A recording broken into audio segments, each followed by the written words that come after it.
Estuvimos viendo lo que viene siendo la capa sensorial en el capítulo anterior y hoy vamos a ver lo que viene siendo la capa de la información. Este, porque en un videojuego pues siempre hay información, ¿no? Voy a profundizar un poquito en lo que hemos estado hablando en otros videos, donde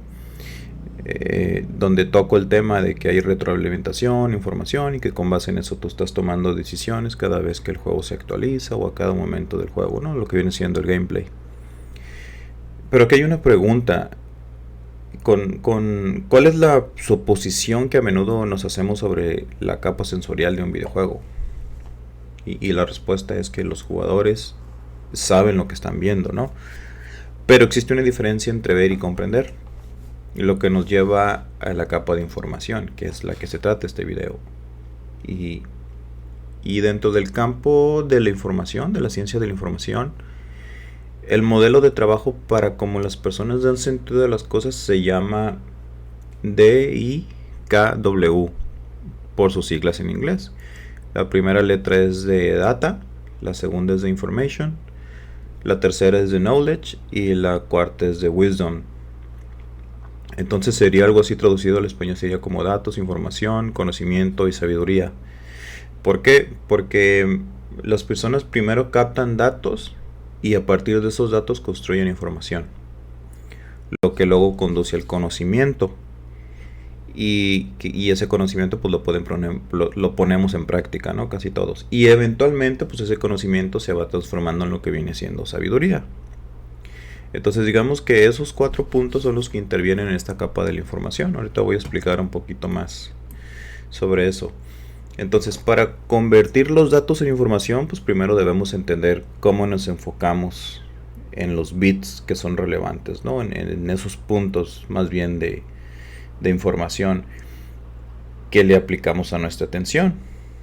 Ojo, entonces la atención va muy de la mano con la información que vamos a recibir. Entonces, relacionando o relacionado con esta idea está el estudio de la atención dentro de la psicología cognitiva y cómo respondemos y procesamos los estímulos sensoriales. Entonces, la charla del diseñador de juegos Richard Lemanchar en el Game Developers Conference del 2011, si no me recuerdo, se titula Atención, no inmersión, mejorando tus juegos con psicología y pruebas de juego. Y al estilo de Uncharted, ¿no? Entonces, esta persona ahí identifica la atención y refleja cómo dos formas de atención definen la comprensión del jugador sobre lo que está sucediendo en el videojuego. Entonces la atención refleja, básicamente lo que quiere decir es que la atención refleja proviene de las regiones posteriores y laterales del cerebro y se activa cuando se nos presentan ruidos fuertes, objetos que se mueven rápidamente o cualquier cosa novedosa, ¿no? La atención ejecutiva, a veces llamada la atención voluntaria, se refiere a aquellas cosas a las que decidimos prestar atención, como mirar un medidor de salud, por ejemplo, en un videojuego, o los números. Si no es medidor de salud, pues hay los numeritos que tenemos de HP, de MP, la experiencia que tenemos para saber cuánto nos falta, el nivel en el que estamos. Hay algunos juegos, por ejemplo, como Skyrim, que en la parte superior pues tienen como indicaciones, ¿no? del norte y del sur para saber hacia dónde nos dirigimos, por si estamos perdidos. O también leer un letrero en la cartera. Entonces, esas atenciones juntas nos ayudan a entender el tipo de atención que les estamos pidiendo al jugador que le dé a nuestro videojuego y cómo llevar un registro del número de cosas a las que les pedimos que presten atención. ¿Sí? Entonces, yo les aconsejo que se busquen la charla de esta persona, Richard Lemarchand, así como se escucha, de la Games Developer Conference del 2011. Entonces es muy interesante la charla que tuvo acerca de esta parte de la atención en los videojuegos. Miremos el comienzo de Journey como ejemplo. Entonces, para ayudarnos a entender esto poquito. Para los que no han jugado Journey, pues imagínenselo, pero el jugador primero ve un personaje de pie en una colina de arena. Esto es una serie de puntos de datos y hay una figura con capa y hay una colina y parece estar hecha de arena y el jugador puede intuir que el personaje es probablemente el personaje jugador en virtud del ángulo de la cámara, ¿no? Que está generalmente centrado este carácter. La posición de la cámara que tiene en la pantalla otras señales sutiles, pero importantes. Una vez que el jugador comienza a mover los sticks del control, confirma que la figura que está en el centro es de hecho su representación en el juego, es su avatar. Y a medida que el jugador mueve a su personaje, pues el material similar a la arena en la colina se confirma como arena por la forma en que el personaje lo desplaza al moverse. Entonces este proceso, a través de los datos y de la información que estamos viendo en la pantalla, nos da un conocimiento. Y ese conocimiento pues es saber que estamos en el entorno y cuál es el jugador y cómo vamos a mover el personaje a través del espacio del juego. Es decir, una vez que nosotros empezamos a interactuar y que estamos viendo cómo el personaje del avatar del videojuego, que es el jugador, interactúa con la arena o las otras cosas, entonces ahí nosotros ya estamos recibiendo información e implícitamente nosotros ya estamos generando un conocimiento porque decimos, este personaje en este tipo de terreno se mueve de tal manera. Y así es como vamos a tomar, y con base en eso es como vamos a tomar decisiones posteriormente, más adelante en ese juego. En estas escenas iniciales en Journey utilizan tanto nuestra atención refleja como nuestra atención ejecutiva. A medida que el juego comienza, el jugador escucha un tono orquestral que comienza a subir y ve un campo de arena brillante. Y el tono activa la atención refleja al jugador, ¿no? Mientras usa su atención ejecutiva para tratar de discernir la imagen en la pantalla. Un corte rápido les muestra una vista más amplia de la escena y más cortes conducen a una imagen de la montaña. El sol y un punto de luz similar a un cometa moviéndose por el paisaje, todo lo cual activa la atención refleja del jugador con cada corte. ¿Sí? El caso es que todos los elementos estos que nosotros vemos en el videojuego, todos son información para nosotros. Y según el conocimiento que vayamos teniendo de esa misma escena en este caso, es a lo que nosotros le llamamos también, es lo que viene siendo, yo considero, parte del gameplay del videojuego. Por lo tanto, esto nos va a ayudar a nosotros para ir conociendo el videojuego y cómo movernos en él y cómo interactuar con él en niveles posteriores. Esto es bien importante, tómenlo como cuando tú haces un buen inicio de nivel, tu primer nivel que está bien hecho, tú no necesitas decirle explícitamente al jugador, esto es para brincar, esto es para correr, con el stick derecho mueves la cámara, no. Pues si tienes un muy buen diseño de nivel, el jugador al momento de estar interactuando con los controles del videojuego, con la interfaz esa que tú has creado, él solito se va dando cuenta y poco a poco va entendiendo cuál es la manera de la jugabilidad y cómo interactúa el avatar con el ambiente del videojuego, y con base en eso él puede empezar a jugar. Entonces,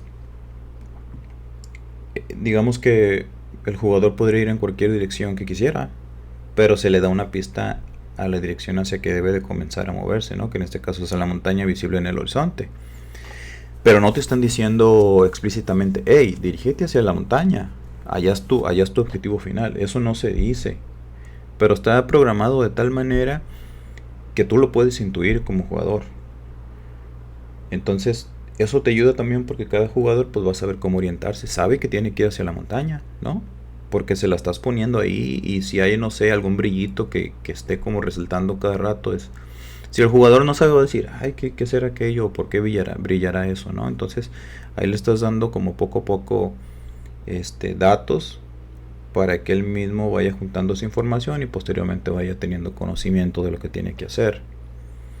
Entonces, en el diseño de parques temáticos, por ejemplo, la montaña se conocería como un Winnie, un término acuñado por Walt Disney, por lo que no sabían, en referencia a una experiencia de su infancia en la que trabajó en la que atrajo a un perro a casa con una salchicha, ¿no? Entonces se usa para describir un aspecto importante del diseño de sus parques.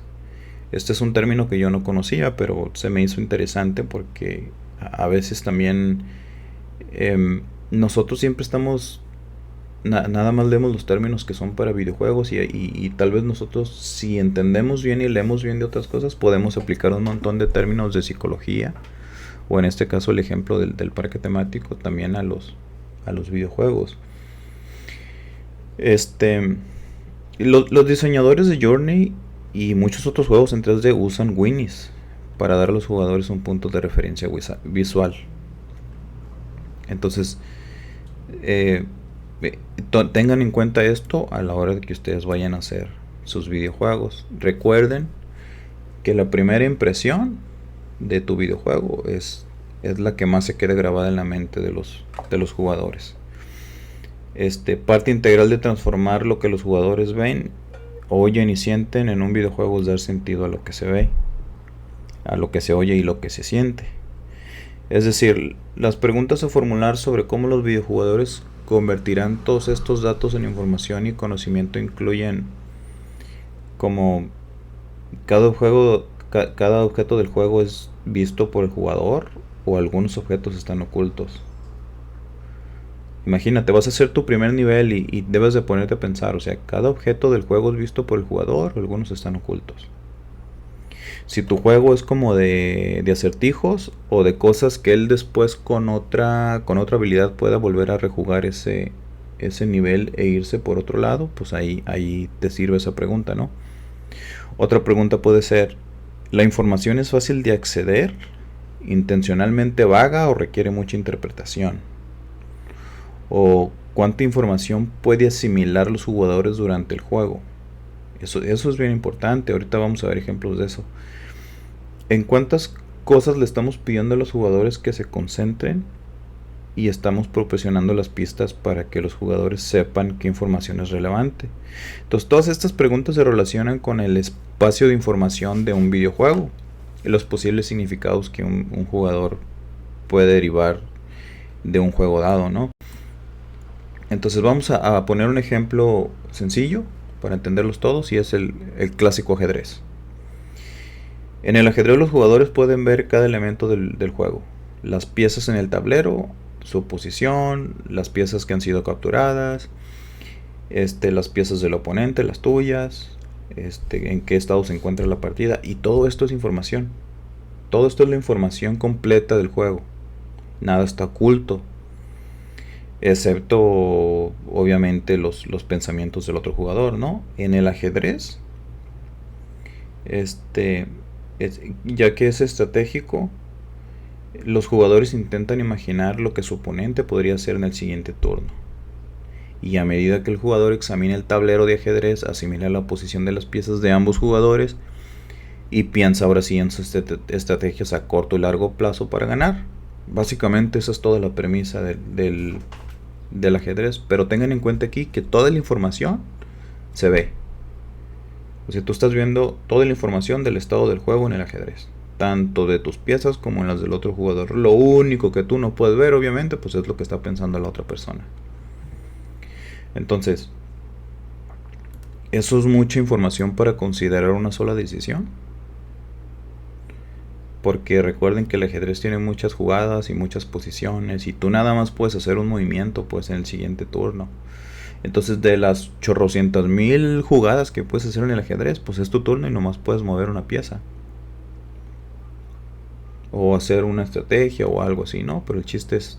Entonces yo creo que ahí también radica la dificultad del ajedrez, que estás limitado nomás a una acción a pesar de todos los que se pueden hacer. Entonces, por eso es que el ajedrez funciona también como un juego por turnos. Los jugadores no tienen prisa, pueden tomar sus propias decisiones, no hay restricción de tiempo, salvo que estés en competencia, creo que usan ahí temporizadores, ¿no? Me parece que he visto que sí juegan como con relojitos. Pero a lo que quiero llegar es que nos ayude a entender que todo que es todo lo que un jugador ve se convierte en parte de la información que tiene que procesar. ¿Para qué? Pues para tomar las decisiones sobre qué voy a hacer a continuación. Este mismo principio es el mismo principio que nosotros podemos utilizar al hacer videojuegos. Y en la capa de la información básicamente es qué información tengo para saber qué decisiones voy a tomar en la cuestión de mi gameplay, ¿no? Cada vez que algo sucede en el juego, el jugador tiene que analizar qué cambió, por qué y cómo esto afecta en el estado del juego. En el video que están viendo cómo jugar un juego que se llama, es un juego de cartas que se llama Android Netrunner. Básicamente es un juego de cartas donde sitúa a los jugadores, es para dos jugadores, en un espacio de información imperfecta. Los jugadores eligen ser la corporación o el runner, esos son los dos bandos. Y cada uno con un objetivo diferente en el juego. La corporación tiene agendas, que son cartas que deben de mantener protegidas y ocultas, ya sea en su mano o boca abajo sobre la mesa frente a ellos. Y el runner intenta hackear la mano de la corporación o las cartas sobre la mesa para robar suficientes agendas y ganar el juego. Es decir, aquí la competencia ya no es simétrica, es asimétrica. ¿Por qué? Porque dependiendo del lado en el que estés, tú ganas de una manera y la corporación ganas de otra manera, ¿no? Entonces, la corporación gana avanzando agendas y aplicándoles recursos antes de que sean capturadas. Y cada jugador tiene datos sobre las cartas en su mazo, aunque no sobre el orden en el que van a aparecer. Y cada jugador también tiene información perfecta sobre las cartas en su mano y las que han jugado, pero obviamente no tiene la información sobre la carta que está en la mano del contrincante, pues. Entonces ambos jugadores tienen información imperfecta sobre las cartas del otro jugador, más allá de las que se han revelado a través del juego. Es decir, que cada jugador tiene incertidumbre, porque nada más conoce lo que ellos tienen en sus manos, las cartas que ellos han jugado. Entonces, a diferencia del ajedrez, donde tú conoces todo de los dos, o ambos contrincantes conocen todo de los dos, en este juego no. Y esa es la particularidad de este juego. Entonces, algunas cartas te permiten a ti como jugador echar un vistazo a las cartas del otro jugador. Y hay una manera de mantener algunas cartas reveladas por lo que el espacio de información del juego fluctúa. Entonces, fíjense cómo nada más cambiando esas reglas, entonces ya vemos cómo esta capa de la información funciona de una o de otra manera. Es decir, no es la misma. Entonces, tanto en un juego de ajedrez como en un juego de cartas hay información, pero dependiendo de lo que tú quieras hacer o cómo tú diseñes el videojuego, pues la información va a fluir de una u otra manera. Entonces, si tú estás haciendo un videojuego tipo Metroidvania o como el Metroid, que tienes tanques ocultos en los niveles, pues digamos que esa información no la tienes visible, el jugador no lo sabe. Imagínate que de repente el jugador empiece a dispararle a una pared y en la pared aparezca un tanque, y ahí se va a quedar él como diciendo, ¿por qué está este tanque aquí? Que así están, en el videojuego hay tanques en las paredes o en los techos, y a veces tienes que buscar la manera de cómo llegar ahí. Y a veces agarras el rayo congelador, congelas a un monstruito que anda por ahí, te subes arriba de él y ya llegas al techo donde está el tanque, ¿no? Por ahí, y así es como lo obtienes. Pero esa información no la tienes, tampoco te dicen que tienes que puedes congelar a un animalito que ande por ahí para hacerlo plataforma. Esa información no te la dan. Por eso es que es bien importante la parte de la información y no nada más la parte de la información del gameplay en el cual tú estás jugando. El desafío, yo creo que de un videojuego es ver cómo ejecutar ese tipo de estrategias, pero que sean bien logradas. Porque si vas a frustrar al jugador, de todos modos, pues no te va a servir. Entonces eso es lo importante que hay que tener en cuenta cuando estemos tratando la capa de la información. ¿Qué información voy a mostrar? ¿O qué información voy a mostrar parcialmente? ¿O qué información voy a ir dando por pedacitos? Tal vez sea la narrativa. A lo mejor en un juego RPG pues te van dando información sobre la historia del juego, ¿no? Pero tú ya vas luego entendiendo las motivaciones de los personajes que lo llevaron a hacer ciertas cosas en lo que tú has jugado. Que al inicio, pues generalmente tú ves que hay un conflicto entre personajes, pero tú no tienes idea del por qué. Y mientras tú vas jugando, pues tú vas entendiendo por qué. Porque cómo se va desenvolviendo todo eso. Entonces ya para terminar el video, porque creo que ya se me fue mucho, hazte estas preguntas. ¿Cuánta información deseo proporcionarle al jugador durante el primer nivel o todos los niveles o todo el videojuego? ¿Qué tipo de intención quiero que usen los jugadores para darle sentido, ¿no? al gameplay, para que reaccionen al gameplay? Y ¿será la atención refleja o la atención ejecutiva? Entonces tienes que pensar esas cosas. Y tú vas a saber, tú vas a poder decidir ahí cómo es que te va a ayudar eso para llevar el ritmo del videojuego, ¿no? En la cuestión de la información. Hay otras capas también que vamos a ver después, pero ahorita me enfoco en la parte de la información. Entonces, eso también te sirve para decidir qué vas a mostrar en la UI. Si vas a mostrar la barra de vida, o la barra de vida con la barra de magia, o nada más los poderes, o si los poderes están en otro lado, ¿sí? O si traes un arma, o si vas a mostrar, por ejemplo, el arma que traes equipada, o si vas a hacerlo como en los antiguos juegos de PC que había una cruz y tú nomás presionabas para arriba y cambiabas de arma y había como una ruleta como de 4 o 5 armas diferentes y ahí las ibas cambiando. Todo ese tipo de cositas tienen que ver con la información. Por eso es que es bien importante que pienses sí o sí por qué vas a estar mostrando o qué información vas a estar dando. Por ejemplo, la información en el nivel en que te encuentras. A muchos de nosotros no nos importa en qué nivel estás. A mí no, por ejemplo, para mí no es tan relevante. El tiempo en los juegos como de Mario Bros. Pues sí debe de estar el tiempo ahí en la pantalla. ¿Por qué? Pues porque si se te acaba el tiempo pierdes la vida, ¿no? Es decir, tienes cierto tiempo desde que inicias el nivel hasta terminarlo. Por eso es importante que se muestre. Si no se muestra y tú andas por ahí jugando y no le pones atención al tiempo, pues de repente vas a empezar a escuchar la cancioncita más rápido, lo que te indica que el tiempo se va a agotar. Por eso es importante que definamos desde un inicio qué tipo de información vamos a querer mostrar en el videojuego.